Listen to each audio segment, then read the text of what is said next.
안녕하세요. 뉴스반장입니다. 문재인 정부 초기 공공기관장들의 사퇴를 종용했다는 이른바 블랙리스트 의혹. 검찰이 고발장이 접수된 지 4년 만에 청와대 인사수석과 장관들이 기관장 19명을 부당하게 몰아낸 것으로 결론짓고 이들을 함께 재판에 넘겼습니다. 전 정권 인사들은 현 정부도 반복하고 있는 관행인데 이를 처벌하는 게 적절하냐고 반발했는데요. 문재인 정부 출범 넉 달째인 2017년 9월 산업통상자원부 아래 발전자회사 4곳의 사장들이 일괄적으로 사표를 냈습니다. 모두 임기가 1년 넘게 남아 있었는데요. 2년 뒤 국힘당 전신인 자유한국당은 정권 차원에서 사퇴를 강요했던 거라며 이른바 블랙리스트 의혹을 고발했습니다. 작년 대선 무렵 검찰은 3년이나 지난 고발 사건을 꺼내 본격 수사에 나섰는데요. 1년 수사 끝에 당시 청와대와 장관들의 위법적인 인사 개입으로 결론을 냈습니다. 이에 따라 조현옥 전 인사수석과 인사비서관, 백운규, 유영민, 조명균 전 장관 3명을 나란히 함께 재판에 넘겼는데요.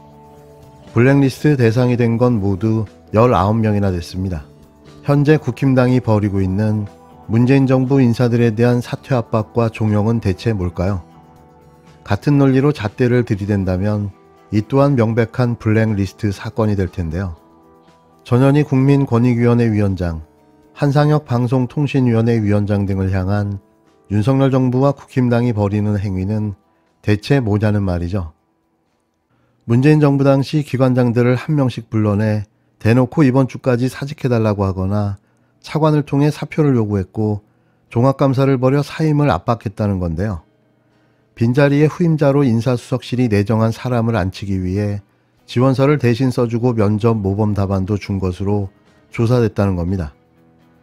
백운규 전 산업부 장관은 재판을 통해 진실이 밝혀질 것이라고 답했는데요. 조현옥 전 인사수석은 아직 내용을 파악하지 못했다고 했고 유영민, 조영균 두 장관은 답을 하지 않았습니다. 청와대 행정관 출신인 더불어민주당 박상혁 의원도 수사선상에 올랐지만 검찰은 실무자급은 처벌 대상에서 뺐는데요. 임종석 비서실장 등 더 윗선이 관여한 정황은 나오지 않았다는 겁니다. 교육부와 농림부, 외교부의 블랙리스트 의혹은 아직까지 수사가 진행 중인데요.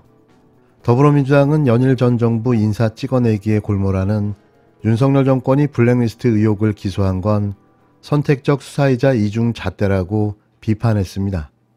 이에 20일 열린 민주당 최고위원회의에서는 설현우 전 검찰 수사, 윤석열 대통령 외교 논란, 여야 내용 등을 망라해 파상 공세가 펼쳐졌는데요.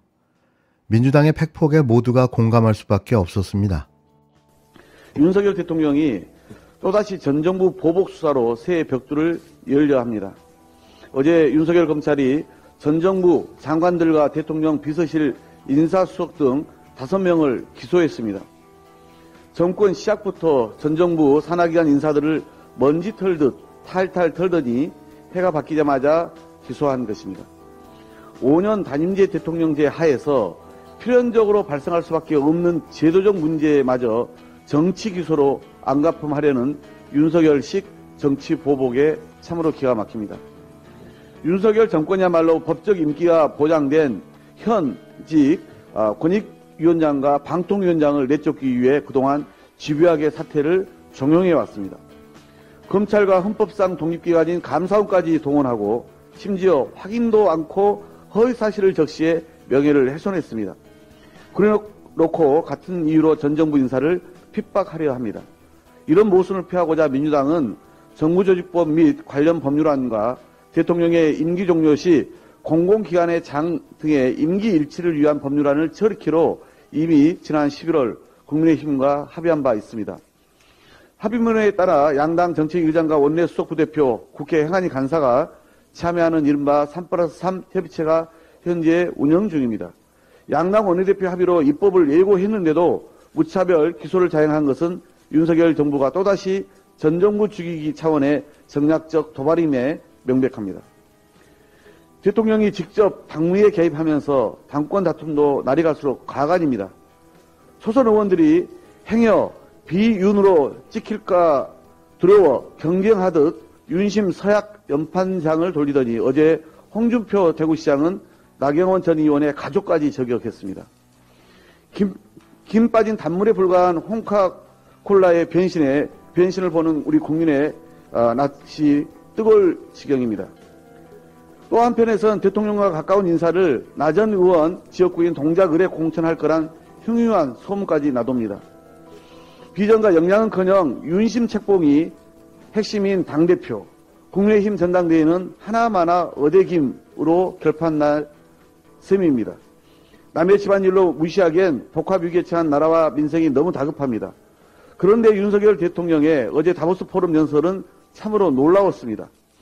협치는커녕 야당 대표의 거듭된 회담 제안에도 압수수색과 소환으로 응한 대통령이 지금 세계는 경제 불확실성과 복합위기에 놓여 있다며 협력하고 연대해 이를 극복하자고 제안했습니다.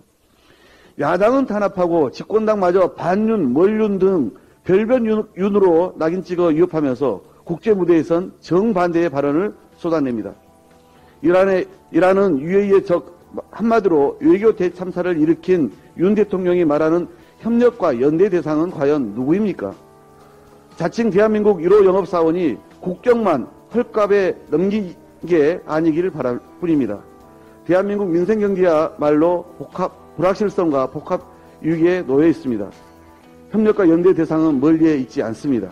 새해는 부디 오만과 독선에서 벗어나 협치와 평화, 민생과 경제라는 희망을 국민께 돌려주기를 바랍니다. 20일 열린 민주당 최고위원회의에서 박홍근 원내대표는 윤 대통령이 또 전 정부 보복수사로 새해 벽두를 열려한다고 포문을 열었는데요. 그러면서 5년 단임제 대통령제에서 필연적으로 발생할 수밖에 없는 제도적 문제마저 기소로 안갚음하려는 윤석열식 정치 보복에 참으로 기가 막힌다고 일갈했습니다. 이어 대통령이 직접 개입하면서 당권 다툼도 갈수록 가관이라며 초선 의원들도 비운으로 찍힐까 두려워 경쟁하듯 윤심 서명 명판장을 돌렸다고 쏘아붙였는데요. 박 원내대표는 어제 홍준표 대구시장은 나경원 전 의원의 가족까지 저격했다면서 김 빠진 단물에 불과한 홍카콜라의 변신을 보는 국민의 낯이 뜨거울 지경이라고 비판했습니다. 그는 윤 대통령의 다보스 포럼 연설을 거론하면서 이라는 아랍에미리트의 적이란 외교 대참사를 일으킨 대통령이 말하는 협력, 연대 대상은 누군가라고 반문했는데요. 최고위원들의 이어진 발언들도 윤 대통령을 정조준했습니다. 특히 박찬대 최고위원은 대장동 의혹과 관련해 50억 클럽과 박영수 전 특검에 대한 수사는 감감무소식이라며 길을 쓰고 덮어주는 행태를 이어가면 선택적, 정치보복, 표적수사 오명을 쓸 것이라고 날을 세웠습니다. 검찰은 왜 박영수 앞에만 서면 작아지는 겁니까? 대장동 사건의 중심에는 전 국민을 공분케 한 50억 클럽, 그 한가운데는 박영수 전 특검이 있습니다. 최근 공개된 정영학 녹취록에도 박영수 전 특검 이름이 여러 차례 등장합니다. 그러나 야당의 거침없던 검찰의 칼날이 유독 박영수 앞에서는 손방망이가 되어 버립니다. 탐사보도 전문 채널 뉴스타파가 공개한 2020년 3월 24일 정영학 녹취록에는 약속그룹의 일원으로 박영수 전 특검의 이름이 등장합니다. 50억이라는 액수까지 이름 옆에 적혀 있습니다. 녹취록에는 김만배가 50개가 몇 개냐 쳐볼게 라며 최재경, 박영수, 곽상도, 김수남, 홍성근, 권순일이라고 50억 클럽의 명단을 직접 읊는 장면도 나옵니다. 박영수 전 특검이 대장동 일당과 금전적 관계를 맺어왔음은 익히 알려진 사실입니다. 자산관리회사 화천대유 고문으로 거액의 고문료를 받았고 뉴스타파 보도 등을 통해 대장동 42억 비자금 일부가 박영수 측에 흘러갔다는 의혹이 제기되었습니다.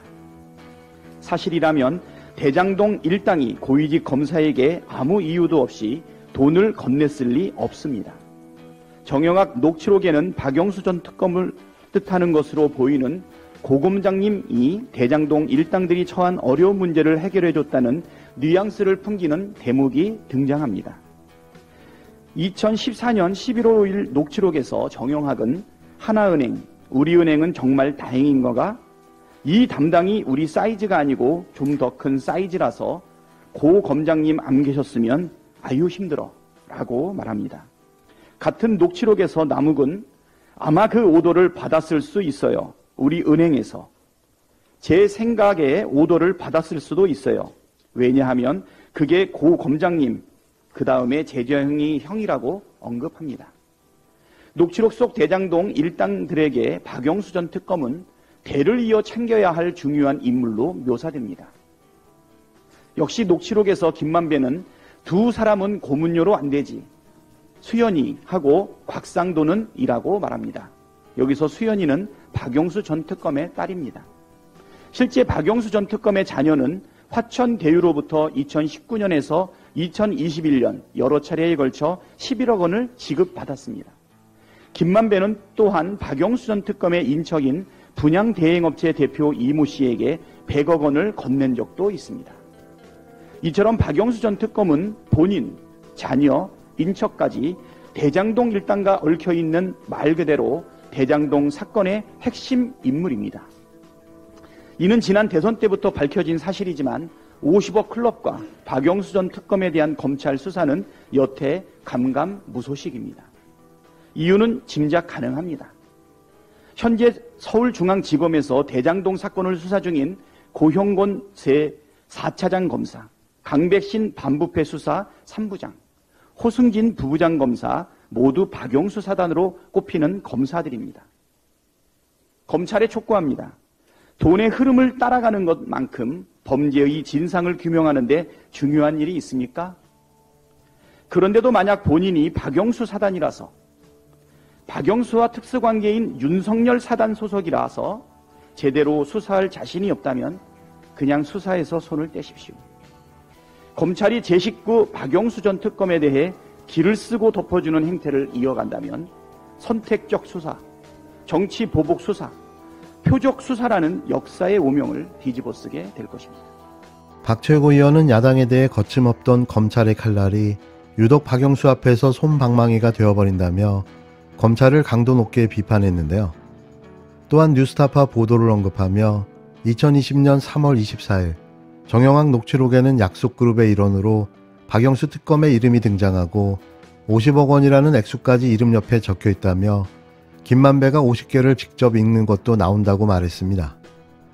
박 최고위원은 정영학 녹취록에는 박영수 전 특검을 뜻하는 것으로 보이는 뉘앙스를 풍기는 대목이 나온다면서 돈의 흐름을 따라가는 것만큼 범죄의 진상을 규명하는 데 중요한 게 있느냐며 검찰의 수사를 촉구했는데요. 정영학 녹취록에 등장하는 판검사만 50여 명에 달하고 있습니다. 무슨 이유인지 이들의 수사는 전혀 이루어지지 않고 있는데요. 반면 대장동 사건의 몸통이라는 그분, 이재명 대표에 대한 내용은 극히 드물며 일반적인 사안에 대한 언급만 있을 뿐 범죄의 범자와는 아무런 관계조차 없는 걸로 드러났습니다. 대장동 사업 10여 년에 걸친 140시간의 녹취, 그리고 1325쪽의 녹취록, 아무리 뒤져봐도 이 대표의 의혹은 존재하지 않았습니다.